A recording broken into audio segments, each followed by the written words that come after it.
Very good. So it's now 3 o'clock. Time to start today's Sutta class. And because we've had sudden restrictions imposed at midday because of a COVID case, we do need to keep people to social distance if you possibly can. So anyway, we're ready to go. So today's Sutta class talk is one of my favorites. I'm just indulging in 2 or 3 of my favorite suttas, which are really important to understand the nature of meditation. This is the third door there to come in. Excellent. So here we go. Namo tassa bhagavato arahato samma.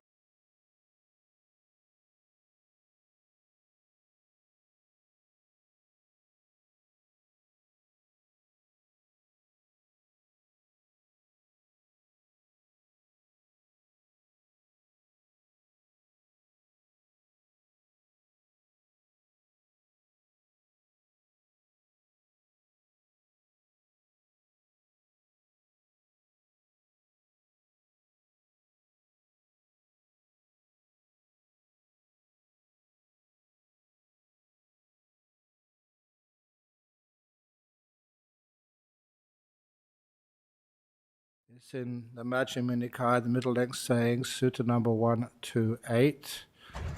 And one of the reasons why I want to read it out today, and I often quote it, is because it describes that particular part of meditation which not many people teach.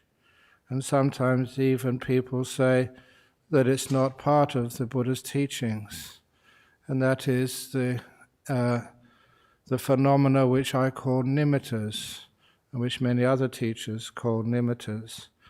These are beautiful lights and forms which arise in the mind at a certain stage in meditation. Normally they arise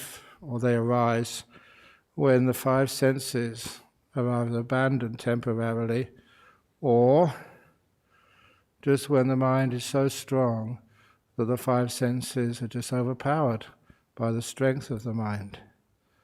And this sutta, it depends on the idea of the 6 types of consciousness: seeing, hearing, smelling, tasting, and touching, the 5 external ones, and also the knowing, the mind consciousness. And of course, in our world, the 5 senses are dominant, to the point that some people even think that there is no such existence of mind consciousness. But as a meditator, or as a Buddhist scholar, you know that's not correct. There is a mind consciousness, a 6th consciousness. And here, what is happening as the meditator calms down the 5 external senses, shutting the eyes, meditating in quiet places, not having smells or tastes, and sitting comfortably, sitting still, so that the body is not sort of disturbing you, so the body can calm down and turn off. And when those body sense, the smell, taste, touch senses, the hearing sense, and the seeing sense, when those are all subdued, what happens is you become very aware of the inner consciousness, the mind, and that usually is perceived as a beautiful light. That seems to be the usual way. There are exceptions that sometimes people experience nimittas as sounds or physical feelings, but those are far more rare. The usual way is seeing it, perceiving it as a light. And that's how the Buddha is describing this. But it's not just about nimittas and how to deal with them. It's also about the nice parts about monastic life, and also the unpleasant parts of monastic life. Many monks or nuns when they first become monks or nuns, they have many of their old defilements with them, and causing them to argue. And they have a scene here, which is well known in the Buddhist Sangha, about the monks of Kosambi.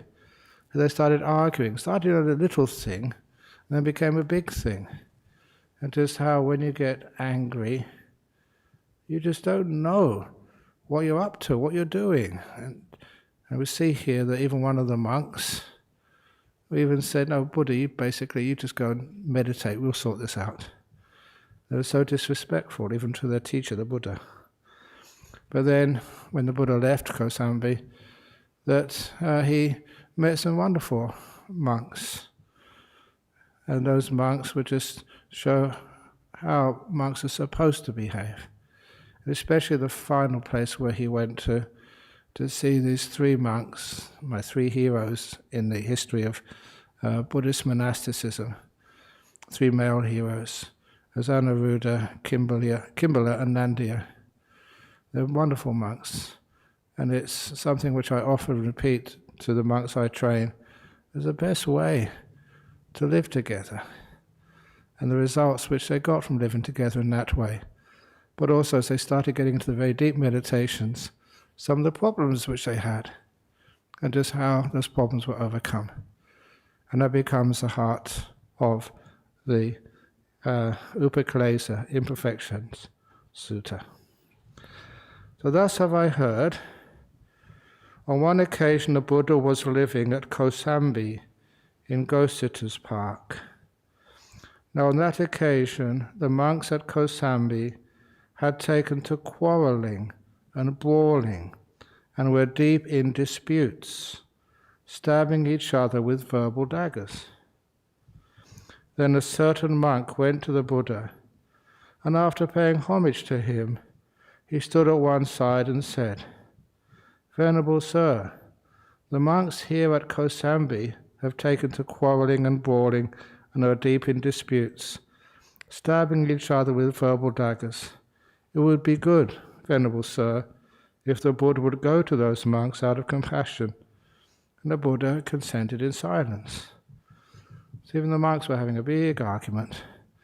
And I like the phrase, the idiom in Pali, to stab each other with verbal daggers. And it's a nice descriptive, emotional description of what happens when you have an argument. It's not just the argument which he talks about, but the people. The way to win an argument for some people is to put down the other person and to say they're not competent to know what's right or what's wrong. And it stabs the person. Then the Buddha went to those monks and said to them, "Enough, monks. Let there be no quarrelling, brawling, wrangling, or dispute." When this was said, a certain monk said to the Buddha, "Wait, Venerable Sir. Let the Buddha, the Lord of the Dhamma, live at ease, devoted to a pleasant abiding here and now. We are the ones who will be responsible for this quarrelling, brawling, wrangling, and dispute." And for a second time, the Buddha said to them, "Enough, monks, let there be no quarrelling, brawling, wrangling, or dispute." And the second time he said, "Oh no, you just have a nice, pleasant time, we'll look after this."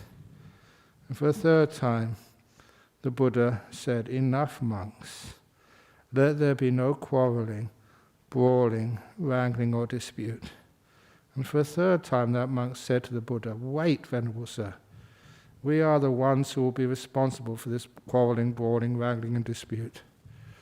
So even though the Buddha asked 3 times for them to stop all this nonsense, they would not listen to him at all. Even he was the chief. You know, that's something which I've seen often, and not just often in my own lifetime, but also in history. I always remember the story of St. Francis of Assisi, who also was what we call a mendicant. A mendicant is someone who doesn't sort of have money and cook their own food and buy this and buy that. It's someone who depends on alms food. And even in his life, when his order became large, they decided they have to have a meeting to change the rules so that Franciscan friars can have money. And I read that the history of that event with interest, because the main argument which they used, these monks now popular, now famous, the main argument they used why they had to change the rule, even with St. Francis's lifetime, was that times have changed. This was in the 13th century, 1200 and something. Maybe when you were a young monk you could do that, but this is different times, this is modern times, this is not 1220, this is 1250. We've got to adapt to modern times. And that's an argument which you hear even today. Change these ancient rules because times have changed. And look at me, I just travel all over the world, teaching without any money. I can keep that rule, no problem. So monks say, oh no, we need to change the rules. You don't need to. But anyway, that was happening in St. Francis's lifetime. And even though he was at that meeting, he said, no, don't do this. He was outvoted. And even when he was there, he was not respected enough that they did not change the rule. They did change the rule. So you can see sometimes leadership, sometimes people do not respect the leader. And in this particular case, what would the Buddha do when the disciples he's taught, led, inspired will not listen to him and start quarreling? So when it was morning, the Buddha, dressed and taking his bowl and outer robe, entered Kosambi for alms. When he had wandered for alms in Kosambi and returned from his alms round, after his meal was finished, he set his resting place in order, took his bowl and outer robe, and while standing uttered these stanzas: when many voices shout at once, none considers themselves a fool. Though the Sangha is being split, none thinks himself to be at fault. They have forgotten thoughtful speech. They talk obsessed by words alone. Uncurbed, their mouths they bawl at will. None knows what leads them so to act. He abused me, he struck me, he defeated me, he robbed me. In those who harbour thoughts like these, hatred will never be allayed. He abused me, he struck me, he defeated me, he robbed me. In those who do not harbour thoughts like these, hatred will be easily allayed. For in this world, hatred is never allayed by further acts of hate. It is allayed by non-hatred. That is the fixed and ageless law. And many of you may remember that it's in part of the Dhammapada, these little verses of advice which deserve to be taken out of the suttas, left in the sutta when you read the sutta, but taken out and highlighted as little sayings for everybody to remember. If you keep nurturing such thoughts, even you may think they should be justified. You were abused, you were maltreated. But if you keep thinking thoughts like that, hatred will grow. If you don't think thoughts like that, then the hatred will eventually cease, and not a long time either. Because in this world, hatred is never allayed by further acts of hate. It is only allayed by non-hatred. This is a fixed and ageless law. Those others do not recognize that here we should restrain ourselves. But those wise ones who realize this at once end all their enmity. Breakers of bones and murderers, those who steal cattle, horses, wealth, those who pillage the entire realm, when even these can act together, why can you not do so too? If one can find a worthy friend, a virtuous, steadfast companion, then overcome all threats of danger and walk with them, content and mindful. Even just finding a worthy friend, feel safe, and then you can be content and mindful. But if one finds no worthy friend, no virtuous, steadfast companion, then as a king leaves his conquered realm, walk like a tusker in the woods alone. Better it is to walk alone. There is no companionship with fools. Walk alone and do no evil, at ease like a tusker in the woods. And the lady's not here this evening. She was here yesterday afternoon, and when she was just asking a few questions, I asked her where she was from. And she was from Vietnam, but the north part of Vietnam. And when I asked exactly where it was, I started talking about this mountain between Hanoi and Ha Long Bay. If anyone's been to Vietnam, you know that area. Ha Long Bay is some beautiful limestone caves in the ocean. Not actually in the ocean, but there's rocks coming out from the ocean, the caves inside. It's a beautiful place.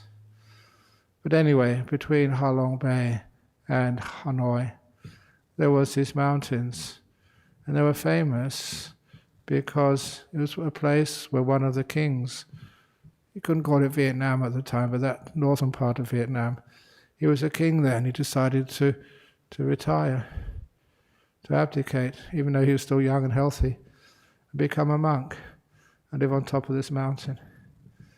And it was a wonderful bit of exercise for me going up there, but it was also very beautiful and inspiring, for me anyway, as a monk. There was a person who was a king. And he thought it better not to walk with fools, but to walk alone up in the mountains, a really long way up.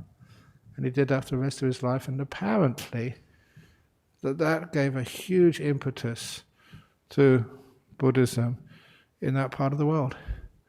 When a king ordains, and actually does it, goes from being wealthy and comfortable to being really ascetic and simple and happy, that inspired a lot of people. So it is better to walk alone. There is no companionship with fools. Walk alone, do no evil, at ease like a tusker in the woods.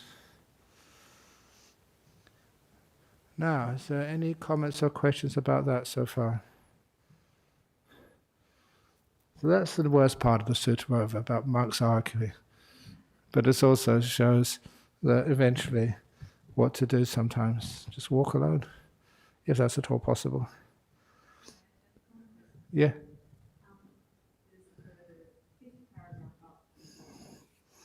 Yeah? Okay. Now that's interesting. Because if it does end once and for all, then that would have to be a non-returner. They're the only beings, non-returners and arahats, who have totally overcome desire, wanting, and its companion, ill will and enmity. But I think here it's just saying that it overcomes it temporarily, but the main part of that anger, that ill will, that resentment, whatever, that is taken away. And it gives you the opportunity. Just like once the sickness has been overcome temporarily, you can get to the core of these things so they never have to come up again. So, and it does say all their enmity, but the restraint itself is not enough. So, but it makes it very weak. And the rest of the stuff will be done by the deep meditations and the insights which come from that. Does that answer your question okay? Oh yeah, what have you got there?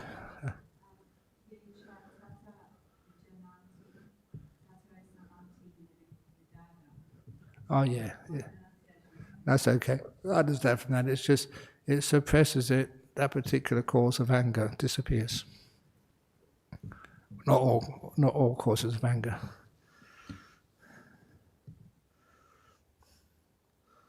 Okay. Then we go to paragraph 7 then. Good. Then, having uttered these stanzas while standing, the Buddha went to the village of Balaka Lonakara. And I would just mention here that before he made that little poem, those stanzas, he'd had his bowl, an outer robe. That was all his possessions. He set his dwelling place in order. And in those days, that's all we did. Monks and nuns had hardly any possessions. They could come to a monastery and get a dwelling to stay in. And then when it was time to leave, you'd go in the alms round in the morning, get some food. Then you pack your belongings, which was the bowl and robe, hardly anything. And then you would walk to the next place. In those days, there were many, many monasteries, many lodgings, many places where you can go. And it was like you had this, the brown robe was like this Diners Club card, or this credit card. You can go to any of these monasteries and you'll be looked after. It's a beautiful idea. Very simple, very easy, but very wonderful and very free. Even the Buddha did that. And on that occasion, the Buddha went to the village of Balaka Lonakara. On that occasion, the Venerable Bhagu was living at the village of Balaka Lonakara. When the Venerable Bhagu saw the Buddha coming in the distance, he prepared a seat and set out water for washing the feet. When a monk would be visiting, even if it was a Buddha or anybody, or a nun, then they'd need to wash their feet because they've been walking usually without sandals. And with sandals, as well, dust gets on the feet and a seat to sit down. The Buddha sat down on the seat made ready and washed his feet. The Venerable Bhagu paid homage to the Buddha and sat down at one side, and the Buddha said to him, "I hope you are keeping well, monk. I hope you are comfortable. I hope you are not having any trouble getting alms food." And that is also standard before you start even talking about meditation, making sure that a monastic who is supposed to be an alms mendicant is well, healthy, and getting enough food. And to the point that sometimes when I ring up somebody like Venerable Mudu down in Albany, that's always going to be one of the first questions I have to ask. Getting enough support, enough food, things going okay for you? And that's the first, even before you start talking about meditation practice. And I am keeping well, Buddha. I am comfortable. I am not having any trouble getting alms food. Then the Buddha instructed, urged, aroused, and gladdened the Venerable Bhagu with talk on the Dhamma, after which he rose from his seat and went on to the eastern bamboo park. So again, that's the greatest gift you can give any of your disciples. Dhamma. Now on that occasion, the Venerable Anuruddha, the Venerable Nandya, and the Venerable Kimbala were living at the eastern bamboo park. Now in those days, these parks, they were permitted for monks and members of other sects to stay there. And these parks would belong to wealthy people, and they would have their park keeper looking after the place. And the park keeper obviously knew these monks, Anuruddha, Kimbala and Nandya, and gave them permission to stay there. So the Buddha turned up. What happened next? The park keeper saw the Buddha coming in the distance and told him, "Do not enter this park, recluse. There are 3 clansmen there seeking their own good. Do not disturb them." And one thing you can see from there, the park keeper had no idea who this recluse was. And there was a Buddha come to visit some of his disciples. And I say that, again, emphasize that, because sometimes people had the idea, later on after the Buddha passed away, in the sort of development of Buddhism throughout the world and throughout the centuries, that the Buddha was some freakish-looking person, really tall, with hair on the head just like little snails curled up, and many other weird parts to him as well. And there's so much information just like this to show that even normal people could not know who the Buddha was and could not distinguish him from any other monk. So he didn't look outside to be anything special. It's only inside one knew that this was a very special person, but not distinguished by his physical features. Of course, later on you have the bump on the head and the flames on the head, but that's only just an architectural anomaly. An architectural, not sculptural, artistic anomaly, I should have said. Getting this from sculptors in Thailand who told me that we have to put this little bump on his head or a flame or something because that's just like a sign. It's not supposed to be reflecting the reality of that person, but a sign to indicate that this was a Buddha. So, do not enter this park, recluse. There are 3 clansmen here seeking their own good. Do not disturb them. Then, fortunately, the Venerable Anuruddha heard the park keeper speaking to the Blessed One and told him, "Friend, park keeper, do not keep the Buddha out. It's our teacher, the Buddha who has come." Then the Venerable Anuruddha went to the Venerable Nandi and the Venerable Kimball and said, "Come out, Venerable Sirs, come out. Our teacher, the Buddha, has come." Then all 3 went to meet the Buddha. One took his bowl and outer robe, one prepared a seat, and one set out water for washing the feet, as before. The Buddha sat down on the seat made ready and washed his feet. Then those 3 venerable ones paid homage to the Buddha and sat down at one side. And the Buddha said to them, "I hope you are keeping well, Anuruddha. I hope you are comfortable. I hope you are not having any trouble getting alms food." The usual greeting, just to make sure that physically they are content. "We are keeping well, Buddha. We are comfortable. And we are not having any trouble getting alms food." "I hope, Anuruddha, that you are living in harmony with mutual appreciation, without disputing, blending like milk and water, viewing each other with kindly eyes." The next thing which he asked, they didn't ask the previous monk because the previous monk was alone. Are you looking at each other with kindly eyes? Living in harmony, with mutual appreciation. There's a lot of tips here to how to live in harmony with one another. This is monks, but this happens the same in the family. With mutual appreciation. You appreciate one another in the family. You have skills that your partner or your father, your children don't have. They have skills which you don't have. You appreciate each other. Without disputing. That's why I tell those stories like the chicken and the duck. Try not to dispute. It's better just to give in rather than have an argument with the person.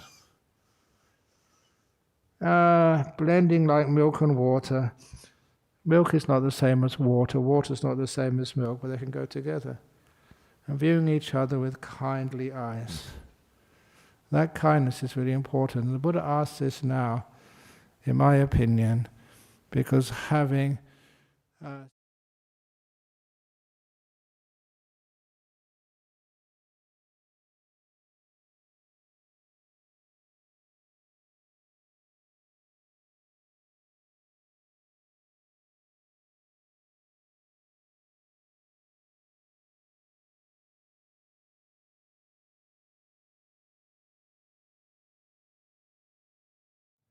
with mutual appreciation, without disputing, blending like milk and water, viewing each other with kindly eyes.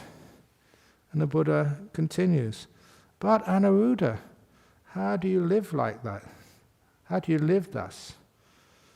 And Anuruddha replies, Venerable Sir, as to that I think thus, it is a gain for me. It is a great gain for me that I am living with such companions in the holy life. I maintain bodily acts of loving kindness towards these venerable ones, both openly and privately. Not sort of, oh yeah, I really respect them. But when you go back into your house, oh, why I have to live with these people? Oh, they're just a pain in the butt. Oh, I should go somewhere else. No, you respect them publicly and privately. I maintain verbal acts of loving kindness towards them, both openly and privately. And I maintain mental acts of loving kindness towards them, both openly and privately. I consider, why should I not set aside what I wish to do and do what these venerable ones wish to do? Then I set aside what I wish to do and do what these venerable ones wish to do. We are different in body, Venerable Sir, but one in mind. And being a monk myself, you read that and think, wow, yes.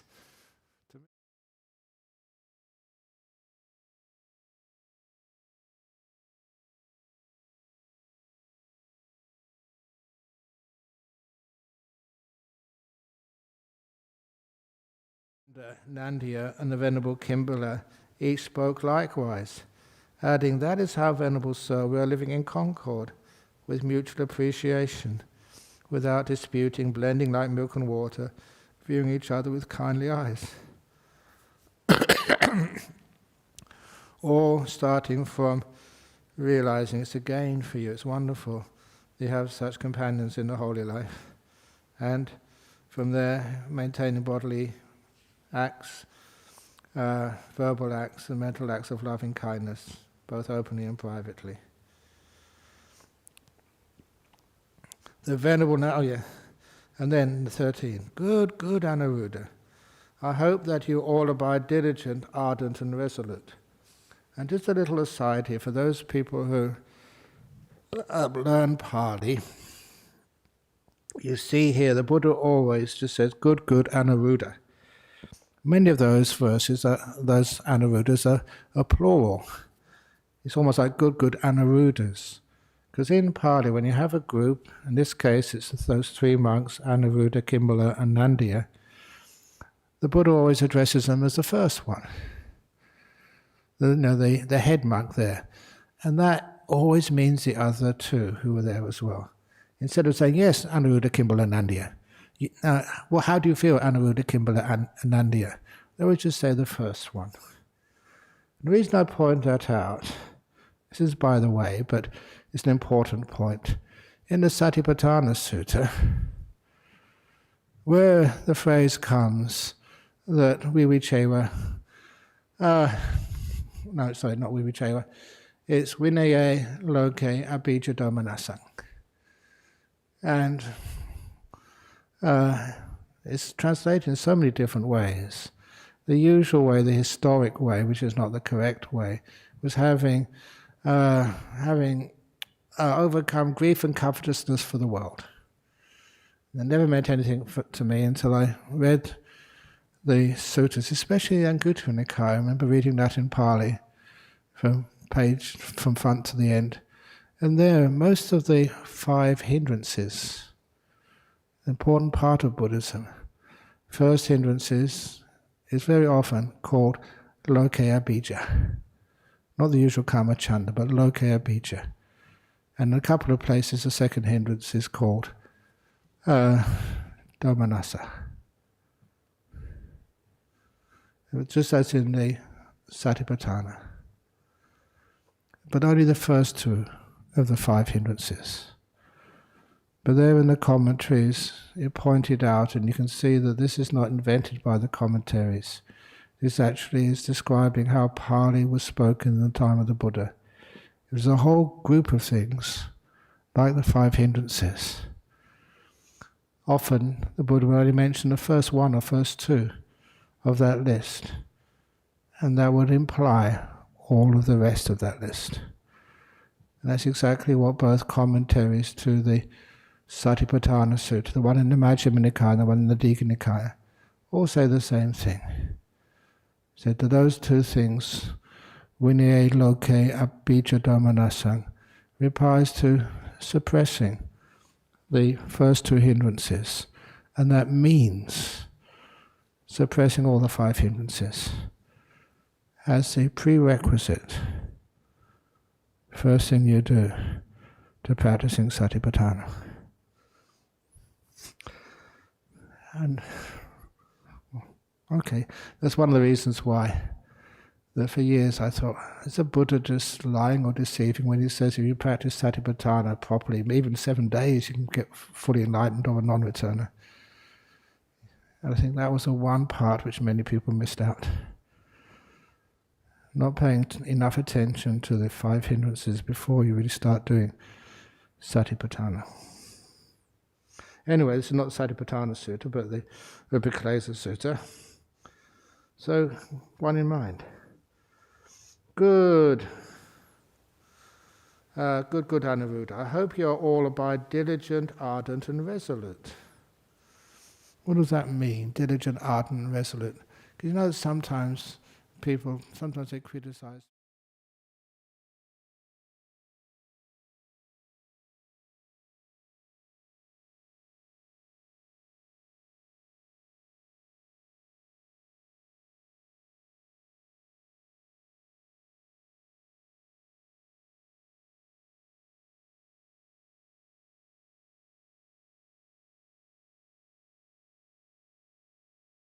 So, as to that, there's a typo there, whichever one of us returns first from the village with alms food, prepares the seats, sets out the water for drinking and for washing, and puts the refuse bucket in its place. Whichever of us returns last, eats any food left over, if he wishes. Otherwise, he throws it away where there is no greenery or drops it into water where there is no life. Those are little rules for monks to make sure that we don't pollute the forests or the waters where we live. We don't throw things away there was greenery, especially crops which people are growing. We don't throw it away in water, which is maybe a fish pond or something, I don't know. We don't want to pollute anything. He puts away the seats and the water for drinking and for washing. He puts away the refuse bucket after washing it, and he sweeps out the refectory. Whoever just comes first does this, whoever comes last does that. You don't have a roster. It's just who's first, who's last. Whoever notices the pots of water for drinking, washing, or the latrine are low or empty, takes care of them. If they are too heavy for him, he calls someone else by a signal to come by signal of the hand, and they move it by joining hands. But because of this, we do not break out into speech. But every 5 days, we sit together all night discussing the Dhamma. That is how we abide diligent, ardent and resolute. And that idea of every 5 days coming together and discussing the Dhamma, that also answered one of the questions which I had as a young monk visiting other teachers. I noticed in Ajahn Mahabhu's a group of monasteries, it wasn't just his monastery, he had other monasteries there as well, which he was basing on how he remembered Ajahn Mun teaching, that they would have meetings every 4 or 5 days. Sometimes if there was a need to say something, they'd have a special meeting. But usually every 4 or 5 days they'd have a meeting for the community and they would discuss the Dhamma. Didn't matter how long it took. I wonder why 4 or 5 days from this tradition of monks living simply, being quiet, silent for most of the day, for 4 or 5 days, then they come together to discuss the Dhamma together.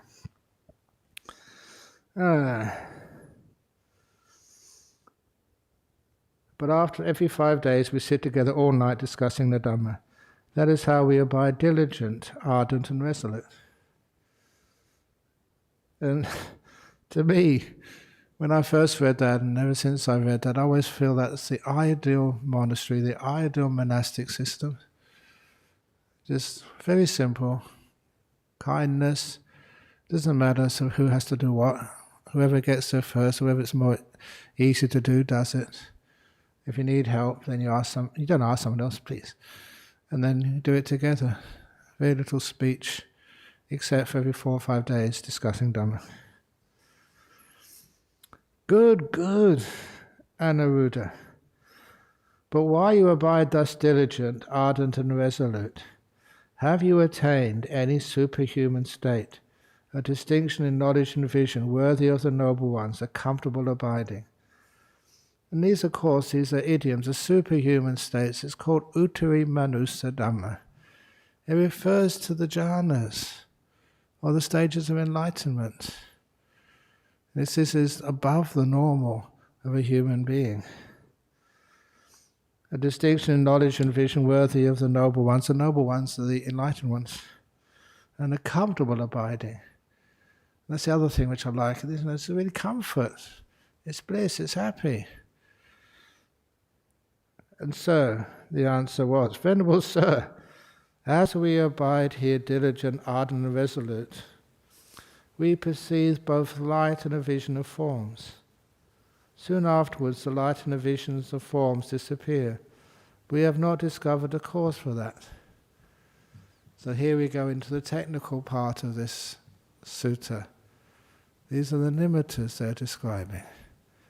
This is what's blocking Anuruddha and probably the other two from taking it further and getting into the jhanas.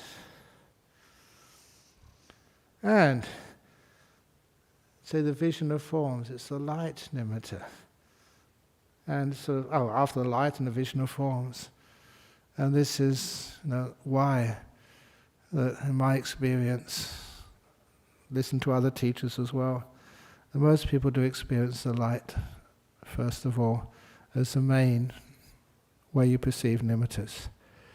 And you've also heard me say that often those lights which you see in the deep meditations, they are not seen through the sense of sight. It's a mind object. The mind is seeing these. The mind is experiencing them. But we perceive it as a light.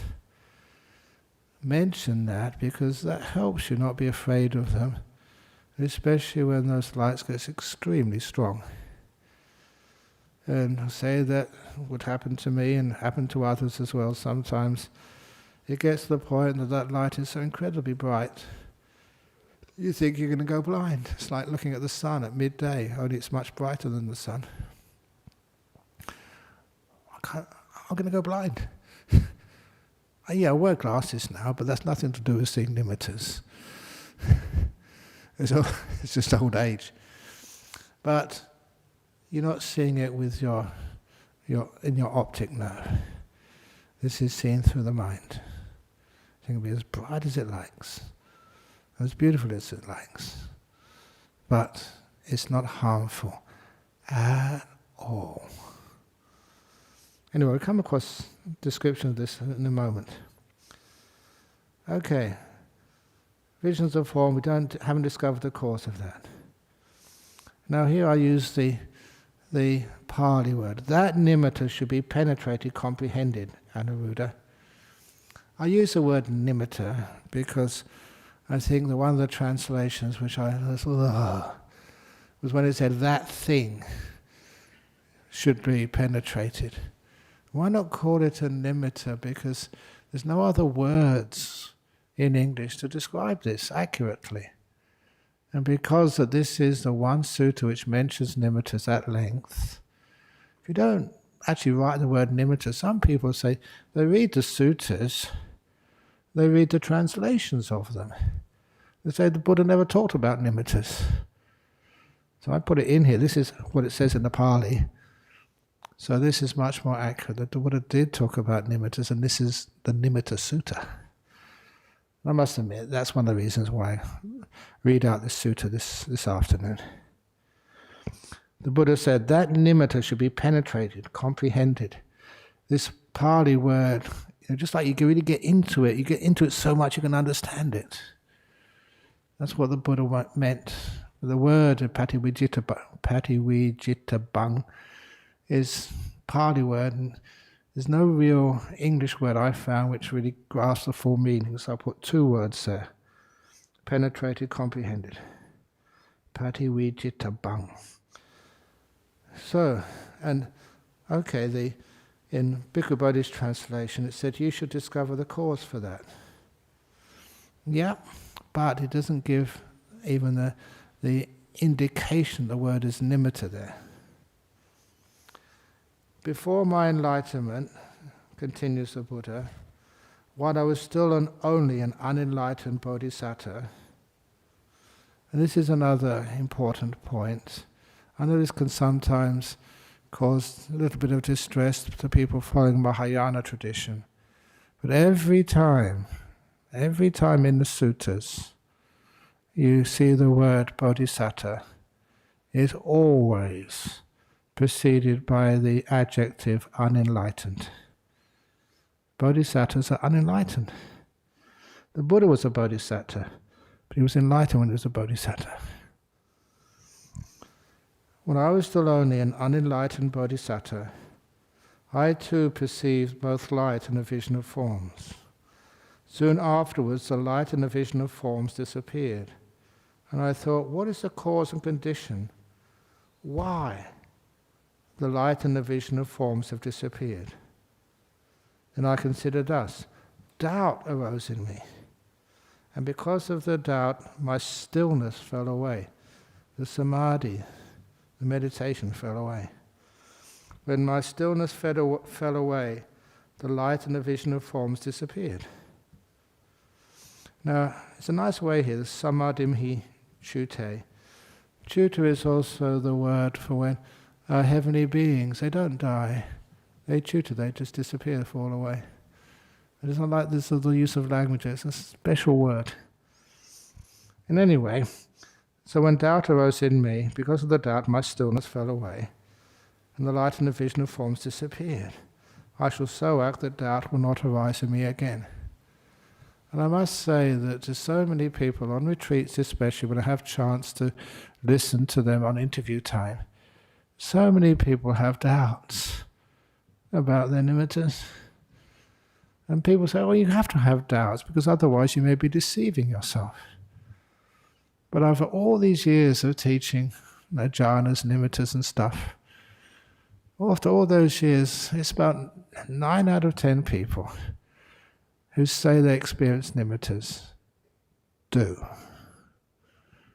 You may think, oh, this can't be a nimitta. It was. And so the odds are in your favor. If you think it could be a nimitta, go for it. And then you will not be experiencing the doubt. Because there's no doubt there, the mind doesn't move, it's got no business. Is this, is it not? Is this, is it not? That disturbs the mind. You lose your stillness. Give yourself benefit of doubt. Assume it is a nimitta. 1 out of 10 times you might go wrong, but 9 out of 10 times that nimitta will establish itself. Give it the benefit of the doubt. You can understand how doubt stops the stillness, thinking. So there's some more obstacles to the establishment of the nimittas. As Anuruddha, I was abiding diligent, ardent and resolute. I perceived both light and a vision of forms. Vision of forms I sometimes call the very gross vision of forms. I call them sort of complex nimittas. And one of the examples of those which kind of fits in here, was mind getting very, very peaceful, and the five senses disappearing, and the vision which I remember seeing was just a beautiful landscape, rolling hills, green fields, water, beautiful trees in the sunshine. And there's a nice clean image. But you also notice that those colours were very bright and beautiful, pure colours. But I also had I don't know where I learned this, but I had the insight that I needed to find something more simple than fields and trees and water. But one thing which I did do was to see one of the leaves on one of the trees twinkling as a dewdrop on the end of the leaf. And my mind, without me telling it, knew what to do. It zoomed in, focused in on that one leaf, on the edge of that leaf, and the twinkling of the dewdrop. And of course, when you focus in, everything on the outside falls away. It's this beautiful, beautiful nimitta, a single instead of complex. That's how these things work. When you know how to do it, it's so simple. And just me telling you that, you don't have to remember what to do. It should be automatic. So,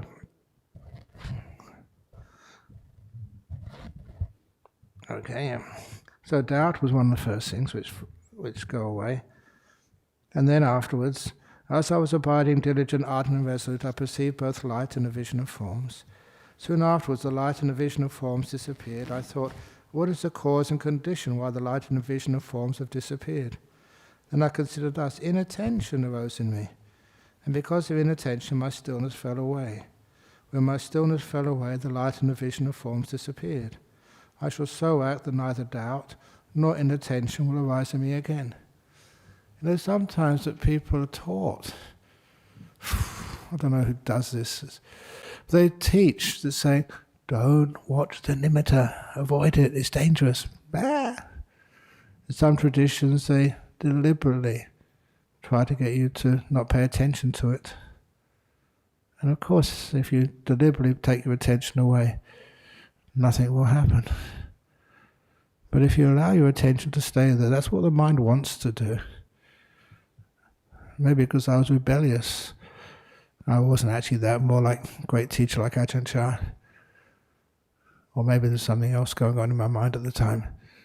Oh no, training from the past. But anyway, just to allow the mind to just pay attention to these things. They're totally safe. Okay, it's a joke sometimes, but there is some truth to it. The only danger of getting into these deep meditative states is you may lose your hair. And that goes for females and males. You want to just ordain or live simply. So this is inattention.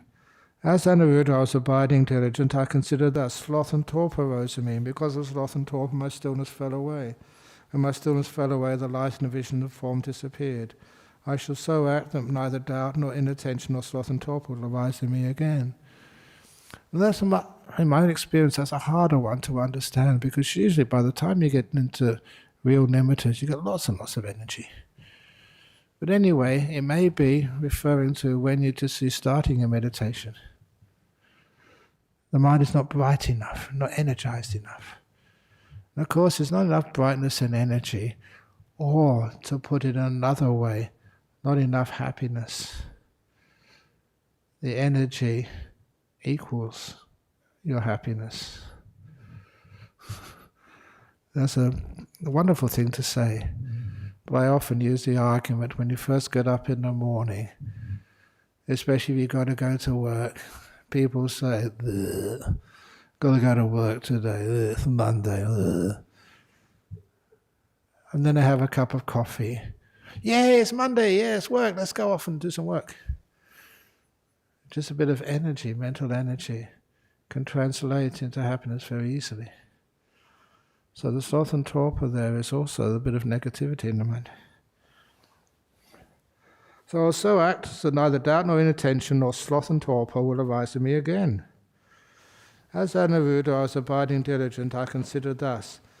Now these are the more interesting ones. Fear arose in me, and because of fear my stillness fell away. And when my stillness fell away, the light and the vision of forms disappeared. And the Buddha gives a simile here, and it's a wonderful simile. Suppose a man set out on a journey, and murderers leaped out on both sides of him. Ah! Then fear would arise in him because of that. So too fear arose in me, and the light and the vision of forms disappeared. I considered thus, I shall so act, neither doubt nor inattention, nor sloth and torpor nor fear will arise in me again. And of course I know that one, the fear which comes in you. Powerful states are coming up. The one thing you will notice in those powerful states, that your idea of who you are, please excuse me, your delusion of yourself is really being challenged to the very core. That is scary. That's incredibly challenging. And that is one of the most frightening things you can ever do. In the old Western tradition on Judeo-Christianity, they always used to say the scariest thing would be for someone to say, I've come to take over your soul. You know, sometimes, if that ever happened to me, that some devil came up and said, Ajahn Brahm, I've come to take over your soul. I said, okay. I don't mind, I've got nothing in there.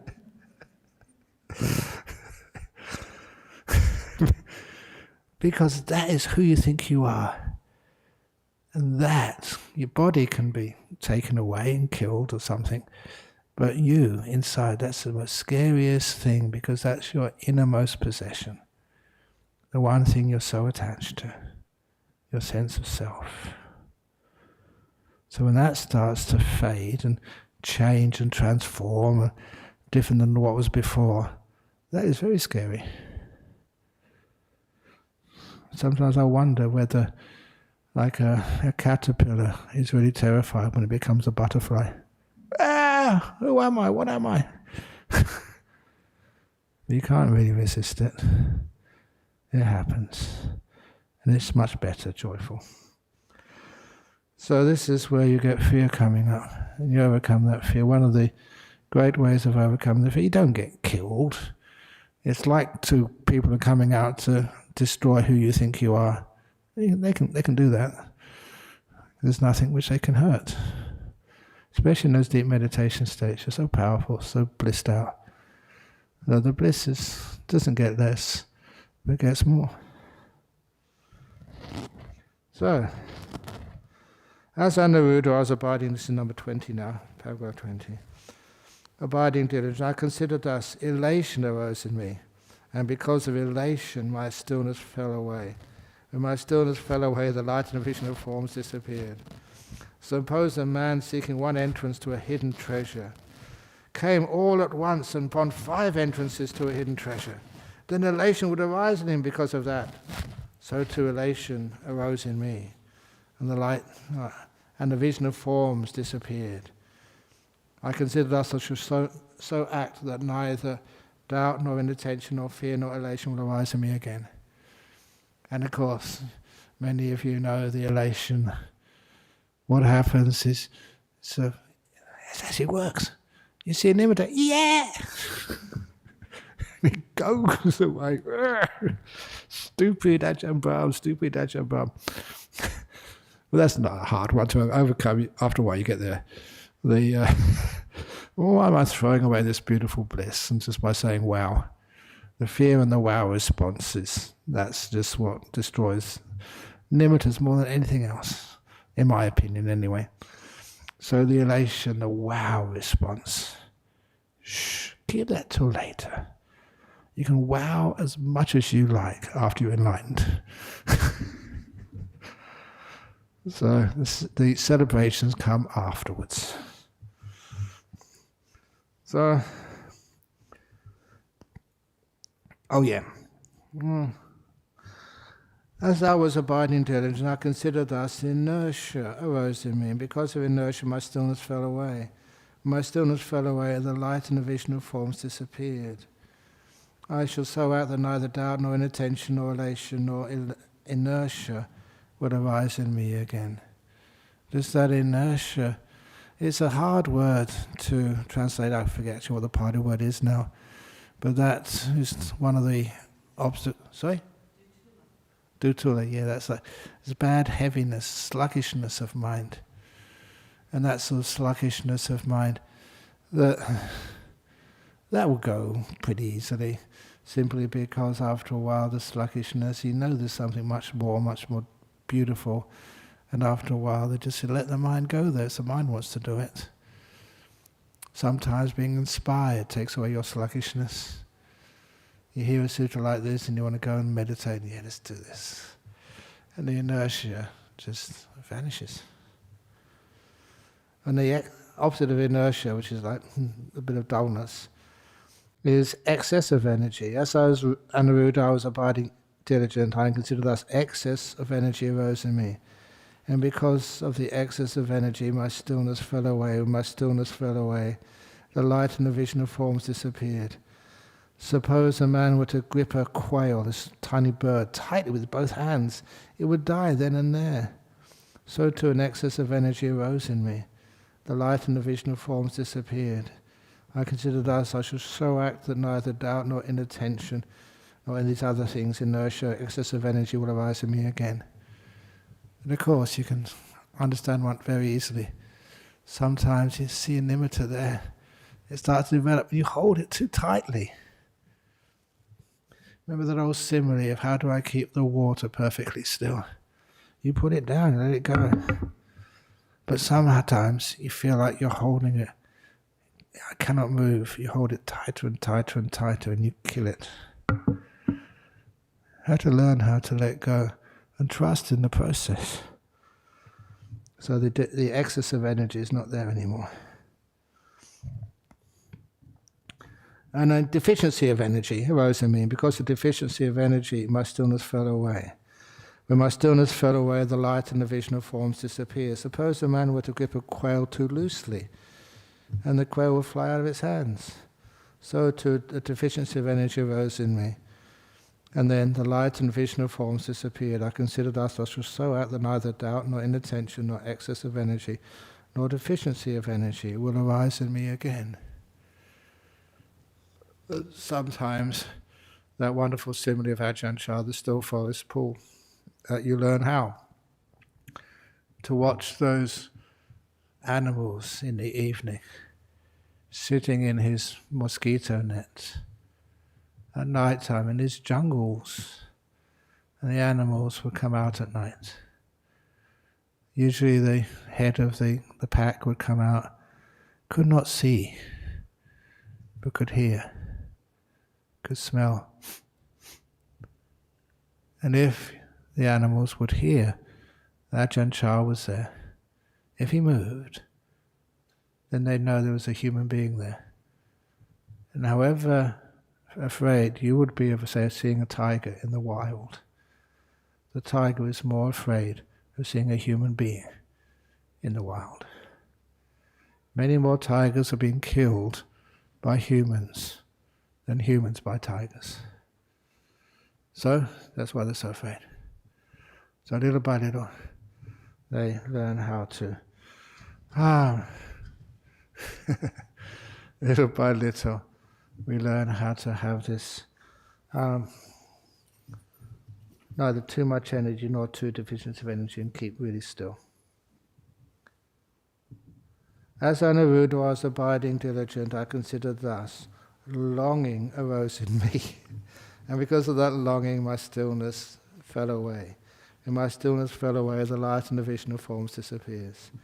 I shall so act that neither doubt nor inattention nor these other things, nor longing arose in me, and will arise in me again. And of course that longing is just, I think you've all heard this so many times. When you want, your mind is not looking at what's happening now. It's looking somewhere else. where you want to be. You're not happy with where you are now. When you want something more, you can't enjoy what you already have. That's not a small statement, that's huge. The implication of that statement, when you want something more, you can't enjoy what you already have. And so often that people long for deep meditation, they've had it once, they want it again. That's the biggest problem. And so often that longing is overcome. They will give up, they realize they can't do it. Blech. When they realize they can't do it, then it happens. It's true, you can't do it. You can't do it. It happens when you stop doing things. And as I would...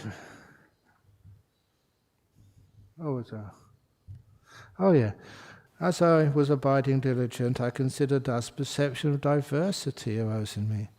Because of perception of diversity, my stillness fell away. When my stillness fell away, the light and the vision of forms disappear. I shall so act that neither doubt nor inattention nor these other things, including longing nor perception of diversity, will arise in me again.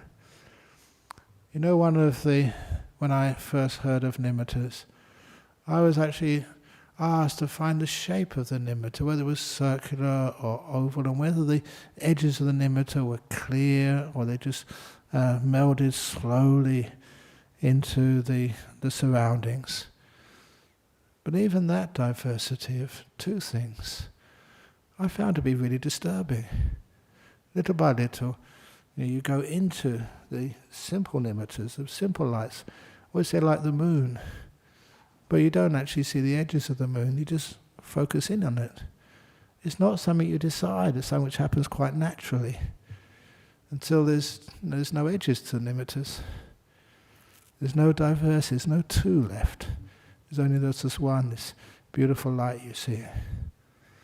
Of course, the other diversity, the complex nimittas, I mentioned them before, but that's pretty simple to actually realize that that's disturbing. It makes the brain work too much. It's much more simple just to see this beautiful light and not even consider the color of it until afterwards. Color's not important.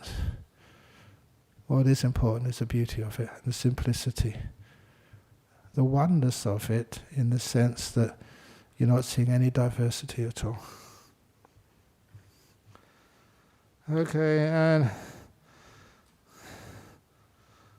this is the last one, 26.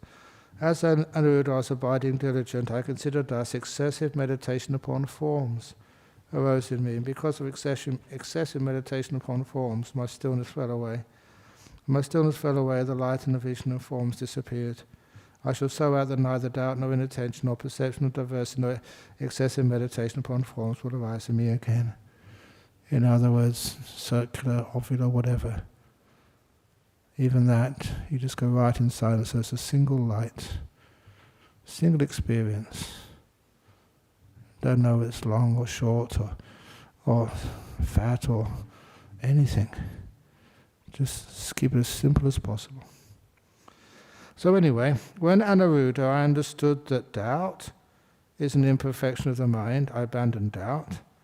When I understood that inattention, sloth and torpor, fear, elation, inertia, excess of energy, deficiency of energy, longing, perception of diversity, excessive meditation on forms, each one of these is an imperfection of the mind, I abandon these. As Anuruddha was abiding diligent, ardent and resolute, I perceived light, but I did not see the forms. I saw forms, but I did not see the light. Even for a whole night or a whole day and night. And I thought, what is the cause and condition for this? And I considered thus. On the occasion when I do not attend to the sign of forms, but attend to the sign of light, I then perceive light, but do not see forms. On that occasion when I do not attend to the light nimitta, but attend to the form nimitta, I then see forms, but not perceive light, even for a whole night or a whole day and night. As Anuruddha, I was abiding diligent, ardent and resolute. And this is sometimes you get these jhana, these nimittas, they can last for a long time, really a long time. On the occasion when I do not attend, As Anuruddha, I was abiding diligent, ardent and resolute. I perceived limited light and saw limited forms. I perceived immeasurable light and saw immeasurable forms, even for a whole night or a whole day or a whole day or night.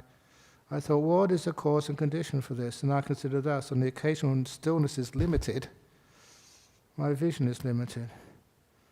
With a limited vision, I perceive limited light and limited forms. On the occasion when stillness is immeasurable, my vision is immeasurable. With immeasurable vision, I perceive immeasurable light and see immeasurable forms, even for a whole night or a whole day or a whole day or night. When Anuruddha, I understood that doubt is an imperfection of the mind and had abandoned doubt.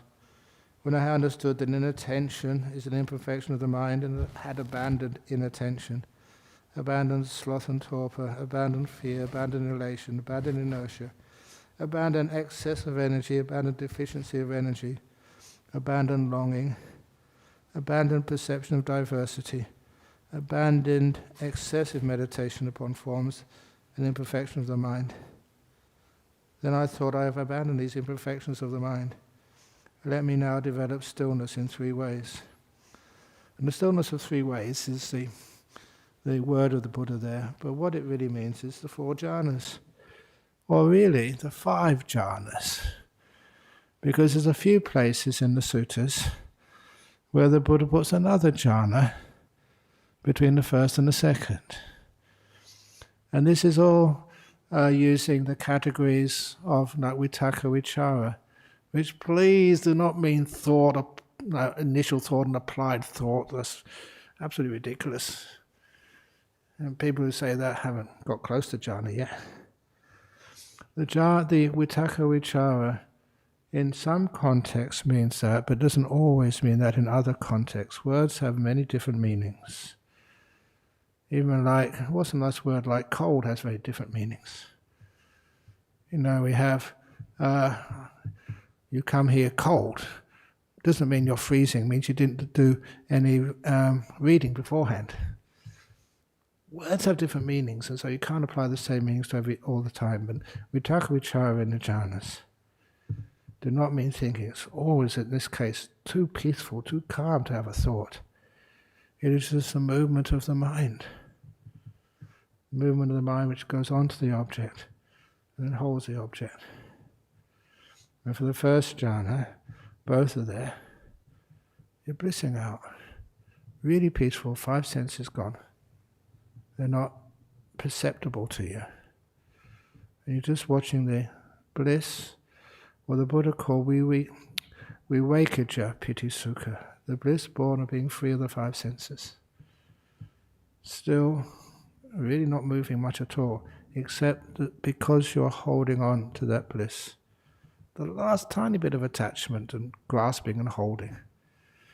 Because of that, you move away from it. That's just a physical idea, but it just means it gets weak. And then you go back into it again. It's so attractive it pulls you back in. That's the vitakka, putting back in. The holding is vichara. And you can imagine what will happen next. Just even imagine it.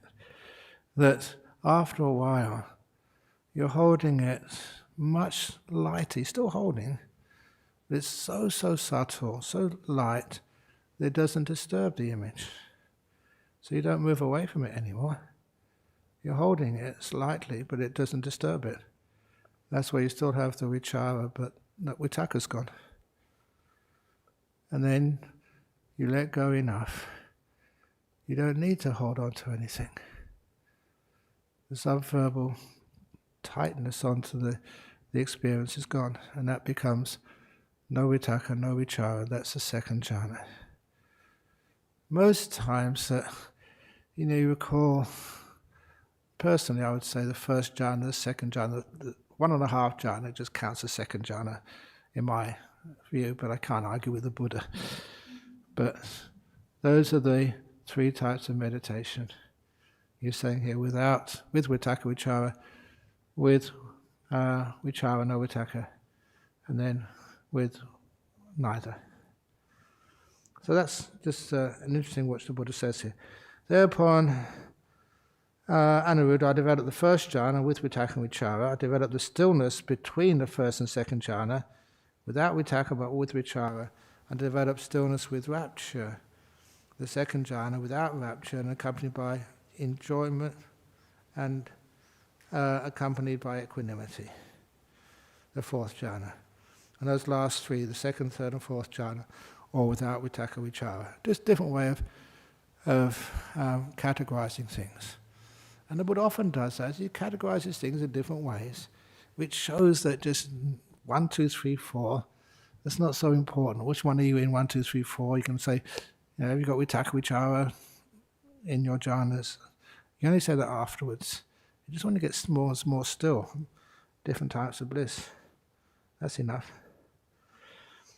And why? 32. When Anuruddha had developed the first jhana, and between the first and second jhana and the other 3 jhanas, the knowledge and vision arose in me. My deliverance is unshakable. This is my last birth. Now there is no renewal of being, which is full enlightenment. So he used those jhanas, the power of them, and many of the things he'd learned before from different teachers in previous lives, to get the insights with the jhanas to become our Buddha. That is what the Buddha said, and the Venerable Anuruddha was satisfied and delighted in the Buddha's words. And that was the Upakkilesa Sutta, one of my favourites. How to get enlightened. Sadhu, sadhu, sadhu. Now, any questions? I saw you coming to talk. He has some questions today. Okay. Yeah, you can take your mask off if you want to when you ask questions. Listening to you, and I said, I've got to come here and ask you. Okay. So, my question is the nimittas going in. Okay, you got the nimitta, and go into the centre of the nimitta, get the wrap around. Know you, only intention, and the sense of bliss, and the sense of tranquility. So, the word nimittas for second jhana, third and fourth jhana, because you've said many times, second jhana, third jhana, fourth jhana is in the middle of the first jhana. Okay, so it goes in. Okay, yeah. So, certainly this idea of nimittas, because it's a really central thing that you talk about in the jhanas going in through the nimittas. But you've also talked about the nimittas, the way to the nimittas is the beautiful breath. And Rob Babea actually talks about, he's written a beautiful book on this, and he's a jhana practitioner, he's dead now, but he talks about the thing that's primary in the first jhana is the joy. My question is, there may be nimittas there, and also one of the other things is that some other teachers say, okay, don't get preoccupied with the nimittas, stay with the beautiful breath, okay? And Pauk says this, and then at a certain point, what will happen as you increase your concentration is that the nimitta and the beautiful breath just go shoo, boom, together, and you'll be in the jhana. So there's almost like stretching an elastic band, and then boom, it just happens spontaneously. I don't know. My question is nimittas something that continues on in the second and third jhanas, or is that simply a gate? You go through the gate and keep going into the second, third and fourth jhana. And also the issue, my experience of going into the first jhana is that, and I was training, I did a practice with this and with some people, is no thinking at all, just complete absorption, and no me, okay? And then there was a training after that, which is to go in at will, stay in for a nominated period of time and come out. And that was what I was able to do for, like, I was training to say 1 hour, boom, in and out. That experience, what that showed me was that there was no me in the process, as you quite correctly identified. But what it also highlighted for me, the importance of adhitthana beforehand. Could you make some comments about that, please, about the prevalence or the necessity, or even the continuation of nimitta, or is the nimitta simply the gate you go through it and out the other side? And also this idea of the sense of no you and only aditana is the way forward from that point. Okay, so first question first. The nimitta is the gate which you go through to get into the jhanas. But your perception within those jhanas has nothing to do with nimittas. In other words, that particular part of the training is basically gone through. So you can't think, where's the nimitta? You can't perceive nimittas anymore. You're perceiving a different type of bliss. So it is better to put it as a gateway into the jhanas, but it's also very helpful because a person who's developing the nimittas, you see all the problems we have here. So there's things like elation, things like fear, and the wow.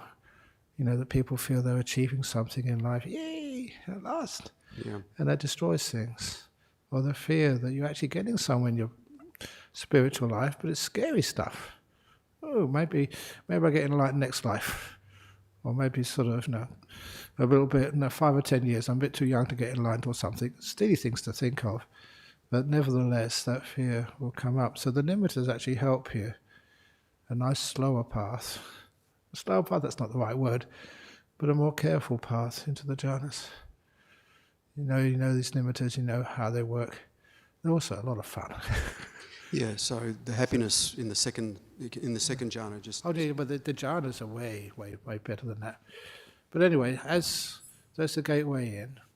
And what was the other question? Whether the Buddha actually said in this, was one of the Upakkilesas, is inattention to the nimitta. And sometimes people are taught to do that.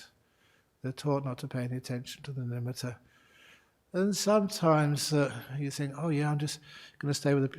Actually, I said that years ago to the monks. So you get the beautiful breath. Don't go to nimitta yet, just stay with the beautiful breath. Build up your energy. Yeah, I remember you saying that. I remember you saying that years ago, 15, 20 years ago. Yeah, sometimes I use the simile of the old toy trains I had as a kid.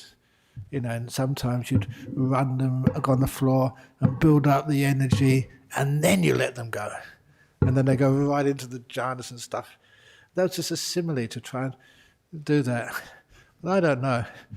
These days, I would just say just let the nimitta just come when it's time to. Don't use so much control. And anyway, when it gets into the jhanas, of course, that's one of the reasons why it's scary. Because you, as you thought you were, are not there anymore. People, even though it's only temporary, the jhanas, but even the idea of you're not being there for a while, people feel that threatened. Yeah, people have been here to those jhanas in this place. Ajahn, I think there are a lot of people that go into jhanas, and in this place here for the last 20 years that I've seen, I think there have been people go into jhanas, but there's almost like oh my God, I'm going to go into jhanas, and there's such a performance anxiety. Yeah. It's about actually staying in the jhanas and keeping going. And I think that's the issue there. There's sort of almost like a build-up, bigger than Ben-Hur. Performance anxiety. You're a psychologist. That's a nice word. I don't use so much. No, it's a great word, because that's what people feel they're performing. Yeah. You're not performing, you're disappearing. So that's one of the other reasons why I prefer to say that you vanish. And to get away from performance anxiety, you've heard me say before, I put my hand up, Ajahn Brahm can't enter jhanas. Yeah. But you know what I mean. I'm not just saying these don't exist or don't experience them. It's just you're saying that you have to go, first of all, Ajahn Brahm has to go away for a little while and more selfless. So you don't do it. It happens. So in the second jhana, sitting in happiness, second jhana, there's not a sense of you sitting in happiness. Of course not. It's a sense of happiness, which then gives birth to the third jhana being tranquility. Yeah. Okay. So happiness, and then in the middle of happiness is deep steadiness. Yeah. No you, and then in the middle of deep steadiness is equanimity, fourth jhana. Yeah. Am I got the ballpark right? Yeah, exactly. Yeah. Because what happens is after a while that It's weird, but to know that even in the second jhana it's totally still. It's a joy of stillness. That's why it's called samadhija, piti sukha. And that samadhija is born of stillness. And you'd think that's scary, but just, such a delight, such a beautiful peace, and it's much more delicious than the first jhana. While you're in there, of course, you can't judge yourself or ask yourself what jhana this is. You're too still to do anything. You're frozen. You're just there, you know. You can't move. And that also starts to give you some really good insight that you're really blissed out, but you're not there. And so the idea of a self, we always think our self is a wonderful thing we should cultivate. The sense of self is a big pain in the butt, and everywhere else too. Yeah, Ajahn Brahm's a monk. He does say things like that. When you experience those things, it's nice, it's wonderful. You are learning about anatta, not self. Because there's only a little bit of it, the last bit of it, not just the doer, but the knower. And little by little, that knower, actually not yet, that's basically the job of the arupas, for the knower to vanish. That was the next question. Flicking from equanimity into the arupas. God, like, there's no sense of self in... You start to disappear. Yeah. It's very much based on the idea of stillness giving rise to disappearing. And I've often mentioned that if you have the sound of the aircon in this room, now you can hear it, because it doesn't change. After a while you won't be able to perceive it anymore. Imagine you have the incredible bliss of equanimity or contentment, I prefer to calling it these days, in a fourth jhana. That's really still. It doesn't change for hours. So what does it do? It vanishes, disappears. That is your knowing. So there's nothing there. The knowing goes too. It's the, how is it, the cessation of perception of consciousness. The mind is turned off for a while. And it turns on again. I mentioned this, I had an argument with Bhikkhu Bodhi about this, but I think in the end he agreed with me. If you do get into the cessation, then you're an anagami afterwards. You've got no choice. So you have to let go of many things. Chris, it costs.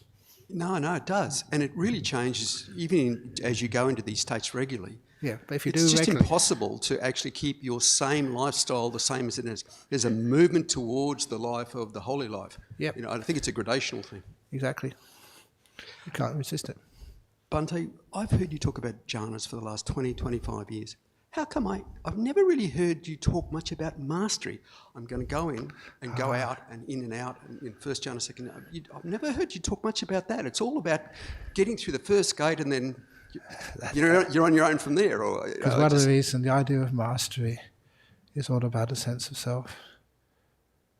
I want to master it, I own it, I control it. That's why I don't say those things. They happen. But one of the things which I will say, which I haven't commented then, when you were saying about the adhitthana, the only time when you use, I use adhitthana, is actually just when you have an appointment afterwards. I've got to give a teaching somewhere, or I've got to catch a plane or something.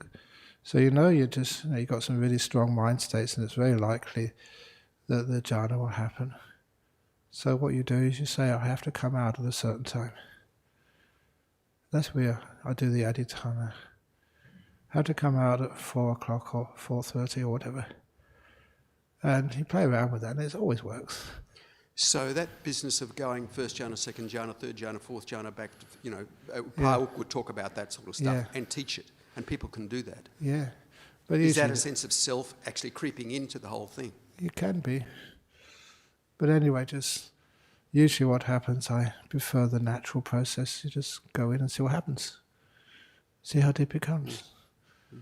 I often said it's a matter of letting go which you take into those jhanas. Sometimes I said it's like they're not perfect similes, like going into a room, but in the room they're all slippery floors, you can't get any traction on the floors. So it's how much letting go you have when you start. When you enter that defines on how deep you're going to go. Thank you, John. Okay.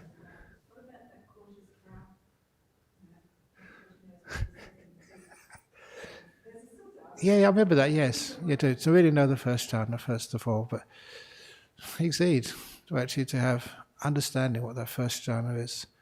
But then again, that sometimes even the first jhana can be, because there's a little bit of vitakka there, sometimes people get it wrong. But the second jhana is just, you can't sort of get that wrong. It's so obvious what that is.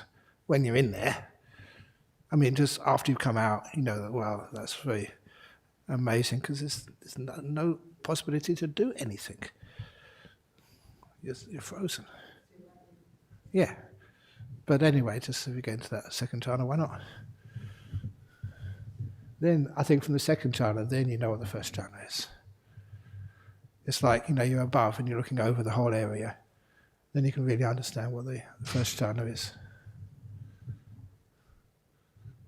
Okay, you got Sue?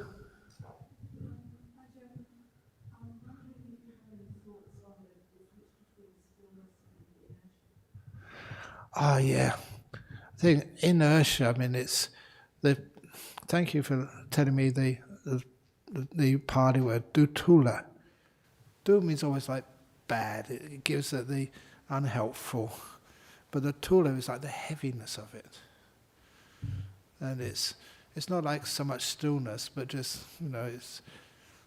What's a nice word for it? Nice word for it is inertia. It's like heavy, and it's not. Stillness is light. It's just like you're flying, but not moving. Actually, stillness says you move inwards. Stillness is not static. I made that little statement. In other words, once you're still, things start to vanish and disappear, and you go deeper in. Inertia is doesn't move at all, doesn't go anywhere. You're being still. Your mind, the watcher, is being still, but you find that you go deeper in, and stillness grows. Inertia, it just stops, stays there. I say you're not supposed to go anywhere, but you do.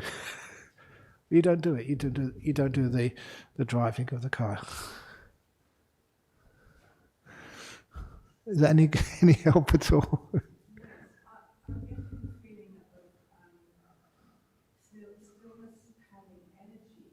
Yeah, good.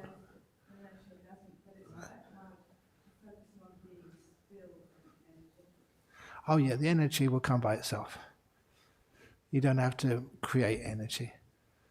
It's as if like the mind has just got its own energy source. And so when you're still, you're not wasting energy, so the energy starts to build up. You don't have to create anything. You have to disappear.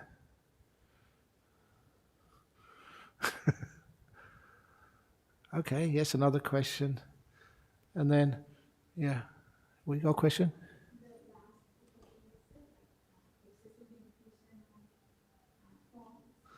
On obsessive meditation on form, yeah. Yeah, that is. Yeah, the excessive meditation on forms. Now, this does seem to be with the two ones which I know is just especially elation and the fear. I would say they're the main ones. Excessive meditation on forms, I think that is when,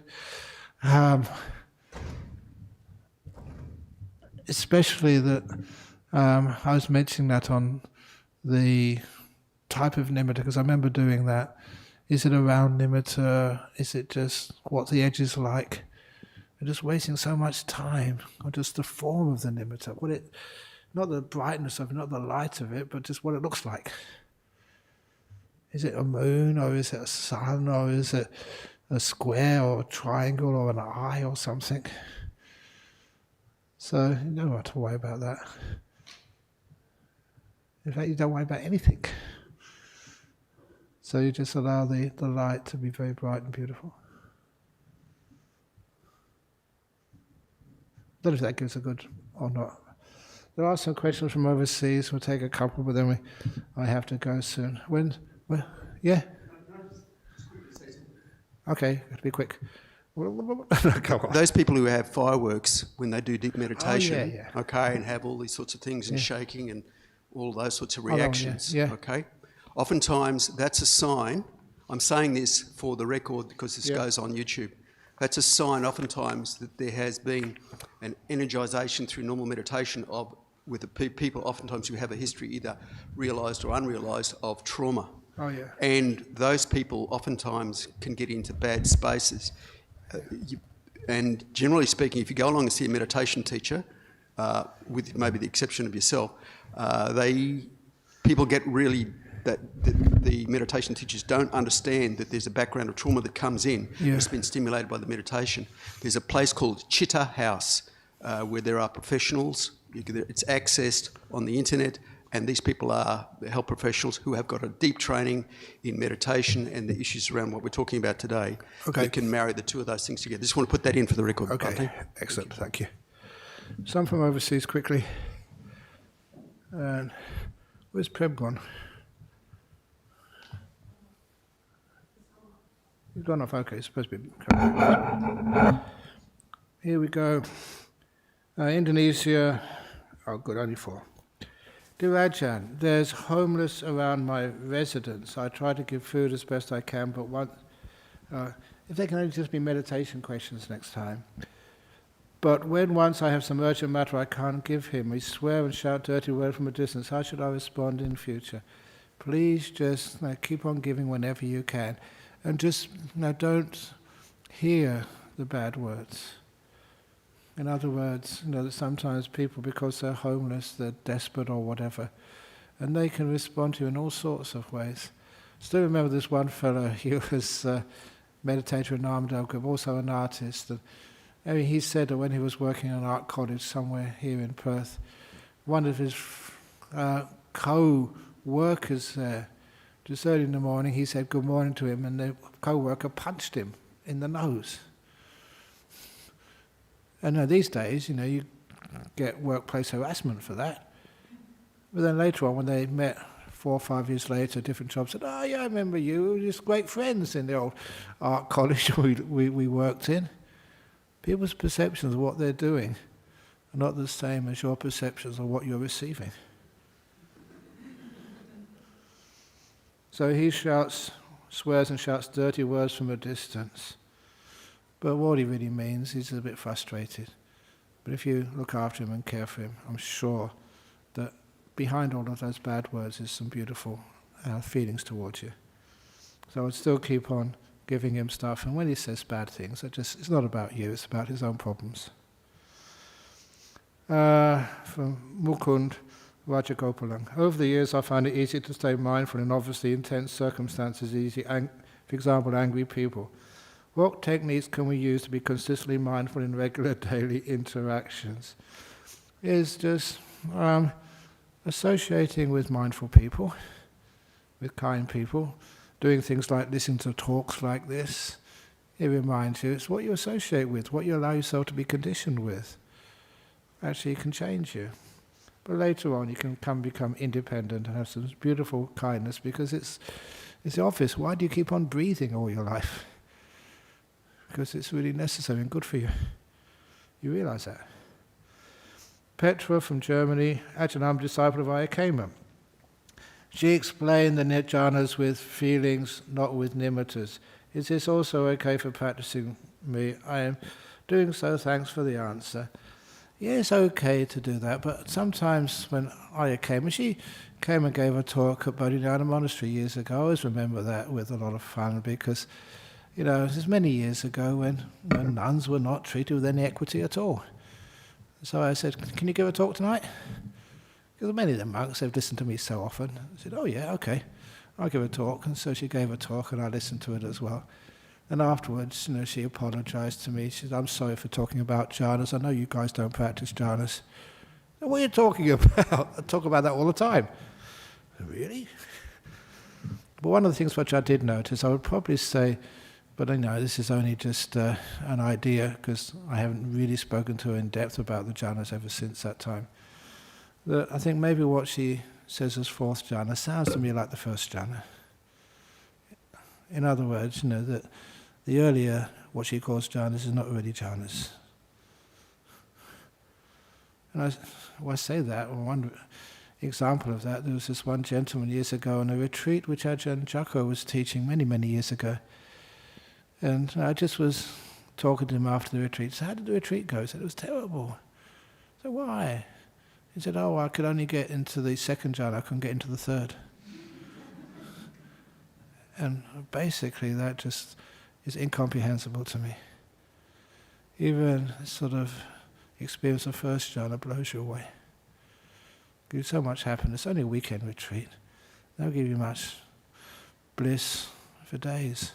5 hindrances are gone. So that started me, what he experienced could not have been a second jhana.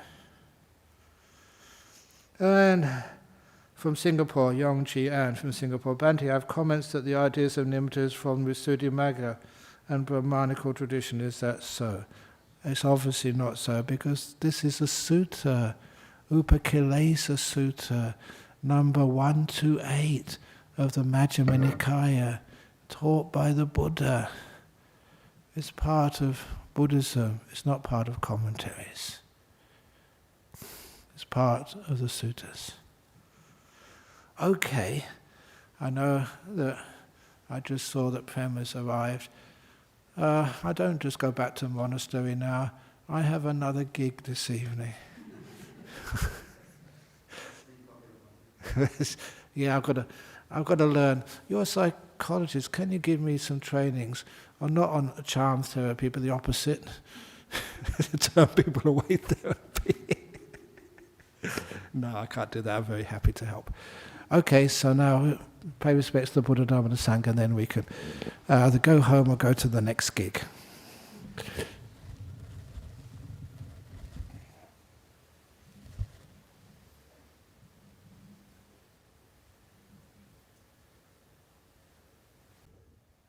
Arahang Samma Sambuddho Bhagava Buddhang Bhagavantang Abhivademi Suakato Bhagavata Dhammo Dhammang Namasami Supatipano Bhagavato Sāvaka Sangho Sanghang Namami.